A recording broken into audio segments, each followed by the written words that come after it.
প্রিয় বন্ধুরা, প্রীতি, সালাম এবং শুভেচ্ছা নেবেন। শুরুতে আমি যে ছবিটি দেখিয়েছি সেটির জন্য আমি দুঃখিত। আমি এভাবে কাউকে অপমান করা হোক সেটা ব্যক্তিগতভাবে সমর্থন করি না, কিন্তু আমি ছবিটা আপনাদের দেখালাম এ কারণেই যে দেখুন, বঙ্গবন্ধুকে যারা অপমান করেছে, বঙ্গবন্ধুকে মুছে ফেলার জন্য ৩২ ভেঙেছে, বঙ্গবন্ধুর ভাস্কর্য ভেঙেছে, স্বাধীনতার মুরালগুলো নিশ্চিহ্ন করে দিয়েছে। ইতিহাস কিন্তু খুব দ্রুততম সময় তাদের ফিরিয়ে দেওয়া শুরু করেছে। আজকে জিয়াউর রহমানের ছবি পদদলিত করছে এই বিএনপি, এদেরই রাজনৈতিক সহযোদ্ধারা। যাই হোক, আজকে যে বিষয়টা নিয়ে কথা বলতে চাচ্ছি, যে বাংলাদেশে এখন রাজনীতি জমে একেবারে ক্ষীর হবার মতো অবস্থা। এই পরিস্থিতিতে বিএনপি নিঃসন্দেহে ব্যাকফুটে।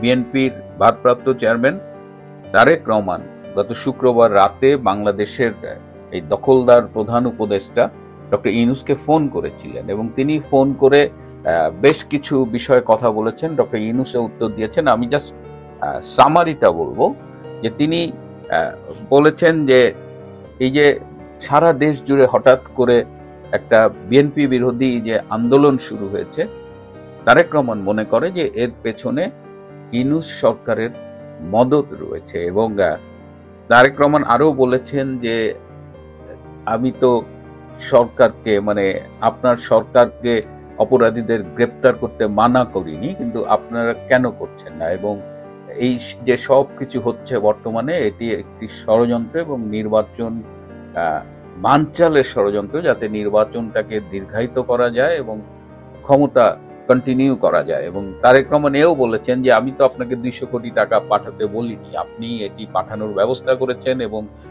ইউনূস সেন্টারের মাধ্যমে সেটি আবার ফাঁস করে দিয়েছেন। তারেক রহমান আরো বলেছেন যে এটা হলো বিএনপিকে ফাঁদে ফেলে নির্বাচন না করার ষড়যন্ত্র। তারেক রহমান লন্ডনে ডক্টর ইউনূসকে বলেছিলেন যে এইভাবে যদি সরকার ব্যর্থ হতে থাকে তাহলে সেটি শেখ হাসিনার প্রত্যাবর্তনকে ত্বরান্বিত এবং নিশ্চিত করবে। কথোপকথনের এক পর্যায়ে ডক্টর ইউনূস বলেছেন যে আপনার দলের চাঁদাবাজি এবং সহিংসতার দায় সরকার কেন নেবে? এবং নির্বাচন অনুষ্ঠানের প্রশ্নে ডক্টর ইউনূস বলেছেন যে আমি তো ডিসেম্বরের মধ্যে নির্বাচন অনুষ্ঠানের প্রস্তুতি নিয়ে রাখবার কথা বলেছি, এখন নির্বাচন কবে হবে সেটা দেখা যাবে। তো এই আলোচনার মধ্যে গতকাল আমরা দেখলাম যে গুলশানের লেক শোর হোটেলে তারেক রহমান জুলাই আগস্টের শহীদ পরিবারের সদস্যদের সাথে কথা বলেছেন এবং সেখানে তিনিও একই টোনে কথা বলেছেন। এবং বিএনপি, তারেক রহমান তারা অনুধাবন করতে পারছেন যে তাদের বিরুদ্ধে একটা ষড়যন্ত্র শুরু হয়েছে। এবং গতকাল ঠাকুরগাঁয়ে বিএনপির মহাসচিব মির্জা ফখরুল ইসলাম আলমগীরের ভাই মির্জা ফয়সালের গাড়ি বহরে হামলা হয়েছে, তার গাড়ি ভাঙচুর করা হয়েছে। গতকাল সারা দেশে ৮টি স্থানে বিএনপির অফিস ভাঙচুর করা হয়েছে অথবা আগুন দেওয়া হয়েছে। ঢাকার খিলক্ষেত, ঝিনাইদহ, কুমিল্লা, এরকম বিভিন্ন জায়গা থেকে মোট ৮টি জায়গা থেকে খবর এসেছে। আবার ঢাকা শহরে সহ বাংলাদেশের বিভিন্ন শহরে মিছিল হয়েছে। আমাদের যারা ইসলামপন্থী দল তারা বিশাল বিশাল মিছিল করেছে। বগুড়া, তারেক রহমানের নিজের শহর, সেইখানে একটা ইসলামপন্থী দলের নেতার বক্তৃতাটা খুবই গুরুত্বপূর্ণ। আমি আপনাদের এই কয়েকটা ক্লিপ পরপর শোনাবো যাতে আপনারা একটু শুনতে পারেন, তারপরে আমি আবার বাকি আলোচনাগুলো করব। জনাব তারেক রহমান সাহেব দেশ চালান বিদেশ থেকে, দেশের খবর রাখেন না, স্বপ্ন দেখেন নেতা হওয়ার, পিটন খাওয়ার ভাগ নিবেন না। একবারের পিটনে দেশ ছাড়লেন, এইরকম নেতার দ্বারাই তো দেশ চলবে, তাই না? নিজের দলের কর্মীদেরকে থামানোর সাহস আর বুকের মধ্যে নেই, এ আবার দেশকে থামাবে কি করে? এমন পাগলদের কাছে দেশ দেওয়ার জন্য আবার জরিপ করে পত্রিকাওয়ালারা। এমন জ্ঞান পাপীদের কাছে আমাদের লজ্জা হয় কথা বলতে। বিএনপির তো ভাগার কোনো দেশও নেই, এটা আগেই পোর্ট আউট।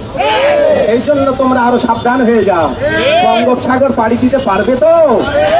হুজুরদের পাগড়ি দেখেছো, পাগড়ি যদি মাজায় বাঁধা হয় 24 ঘন্টা সময়ের মধ্যে তোমাদের কালো হাত ভেঙে দেওয়া হবে ইনশাআল্লাহ। কি মনে করেছো নিজেদেরকে ক্ষমতার গ্রহণের আগে নিজেদেরকে কি মনে করো? তোমাদের আমলে দেখেছি দেশ কয়বার চ্যাম্পিয়ন হয়েছে দুর্নীতিতে। সেই স্বপ্ন দেখো না, ভুলে যাওয়ার সালের কথা। এখন 24 সাল পেরিয়ে 25, এখন সন্তান হয়েছে তার যৌবন কাল। সুতরাং পাগলামো করার আগে 10 বার ভেবে ওঠো। কোন বিএনপি আওয়ামী লীগ চরমনাই আন্দোলনের জামাতের বিরুদ্ধে আমরা নই। যে দলের মধ্যে ধর্ষক থাকবে, খুনি থাকবে, চাঁদাবাজ থাকবে, এই দলকে আগামী নির্বাচনে আর অংশগ্রহণ করতে দেওয়া হবে না। আপনারা ভিডিও ক্লিপগুলো দেখলেন, এখানে মানে আলাদা করে কিছু বলবার নাই, এটা নিজেই ব্যাখ্যা করে এই ঘটনাগুলো। এদিকে জাতীয় নিরাপত্তা উপদেষ্টা ডক্টর খলিল ব্যক্তিগত আলাপচারিতায় জানিয়েছেন যে বাংলাদেশে, তিনি প্রশ্ন করেছেন যে বাংলাদেশে আসলে নির্বাচন হবার মতো পরিস্থিতি কি আছে, এবং তিনি বলেছেন, তার একটা মতামত দিয়েছেন, বাংলাদেশে আসলে এই ফেব্রুয়ারি বা খুব দ্রুত কোনো নির্বাচন হবে না, অথবা হতে দেওয়া হবে না। So this is very alarming, যে নির্বাচন হতে দেওয়া হবে না। তার মানে আমরা যে বলছিলাম যে 13ই জুন যে লন্ডনে তারেক রহমান ডক্টর ইউনূসের সাথে মিটিংয়ে বসেছিলেন, সেদিনই তিনি মানে ষড়যন্ত্রে ইউনূসের ফাঁদে পা রেখেছেন, এবং বর্তমানে বিএনপি গভীর খাদে নিমজ্জিত। বিএনপি গত 10 মাসে নিজেদের মধ্যে মারামারি করে 43 জন নিহত হয়েছে, মানে নিজেরাই মারামারি করছে, এবং 43 জন, এবং বিভিন্ন শহর থেকে খবর পাচ্ছি। আপনারা জানেন যে চাঁদপুর শহরটার ব্যাপারে আমার একটা ব্যক্তিগত আগ্রহ আছে, কারণ সেখানকার এমপি ছিলেন ডক্টর দীপুমণি। দীপুমণি আপা আমার বড় বোনের মতো, আমার মেডিকেল কলেজে 2 বছরের সিনিয়র ছিলেন। তো ন্যাচারালি আমি 2018 সালে তার নির্বাচনী প্রচারণায় গিয়েছিলাম। সেইবার তার সাথে প্রতিদ্বন্দ্বিতা করেছিলেন বিএনপির ফরিদ আহমেদ মানিক, যিনি কাকড়া ব্যবসা করেন বলে কাকড়া মানিক হিসেবে পরিচিত, এবং কাকড়া মানিকের বাসাটা দীপুমণি আপার বাসার তখন কাছে ছিল, বাসা অথবা নির্বাচনী প্রচার কার্যালয় যে কোনোই হোক কাছে ছিল। এবং তখন আমি দেখেছি যে এই মানিক অনেকখানি সন্ত্রাস নির্ভর একজন রাজনৈতিক নেতা, এবং যদি ভুল না জানি তিনি সম্ভবত বর্তমানে চাঁদপুর বিএনপির সভাপতি। তো আমি দেখলাম যে 5ই আগস্টের পর থেকে প্রতিটা ব্যবসায়ীর দোকানে তালা লাগানো হয়েছে, এবং প্রতিটা ব্যবসায়ীর কাছ থেকে এই লক্ষ লক্ষ টাকা চাঁদা নেওয়া হয়েছে।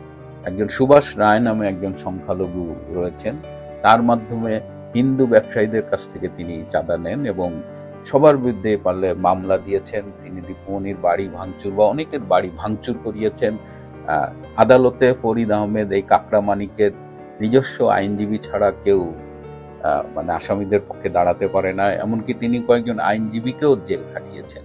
তো এরকম কাকড়া মানিক প্রত্যেকটা 64টা জেলায় এইসব কাকড়া মানিকেরা ছড়িয়ে ছিটিয়ে আছেন। তো এরকম কাকড়া মানিকদের খপ্পরে পড়ে দলটা টোটালি নিয়ন্ত্রণহীন হয়ে গেছে, এবং কথা উঠেছে যে পল্টনে চাঁদা নিয়ে সেটা লন্ডনে পাঠানো। তো যে দলের নেতা, যে দলের প্রধানের সম্পর্কে দেশবাসী এবং তার দলীয় নেতাদের ধারণা যে তিনি চাঁদাবাজি লন্ডনে বসে করতেন, সেই দলের যারা বাংলাদেশে আছেন বিভিন্ন পর্যায়ে, তারা কি মুখে ফিডার দিয়ে দুধ খাবেন? আমি বিএনপির একজন কেন্দ্রীয় নেতার কথা শুনলাম, যাকে মোটামুটি ক্লিন ইমেজের কথা বলে জানা যায়। তিনিও নাকি এই 11 মাসে 300 থেকে 400 কোটি টাকার মালিক হয়েছে। বিএনপির তৃণমূল পর্যায়ের একেবারে ওয়ার্ড পর্যায়ের যেসব নেতারা আছেন যারা সন্ত্রাস চাঁদাবাজির সাথে জড়িত, তারাও কোটি কোটি টাকা উপার্জন করে ফেলেছেন। তো সবকিছু তো হয় না, এখন একটা বিশাল ষড়যন্ত্রের খাদে, মানে খাদের কিনারে দাঁড়িয়েছেন, এবং ষড়যন্ত্রের মধ্যে অলরেডি বিএনপি পড়ে গেছে। বিএনপি এখন কিভাবে কি করবে? বিএনপি তো আমরা দেখলাম যে তারা একটা জিনিসে খুব আনন্দিত ছিল, যে আওয়ামী লীগ রেসাইজ করতে পারছে। বিএনপি আওয়ামী লীগ নিষিদ্ধকরণে লিখিত সম্মতি জানিয়েছে। বিএনপি সালাউদ্দিন আহমেদ আওয়ামী লীগের বিরুদ্ধে গুমের মামলা করেছে।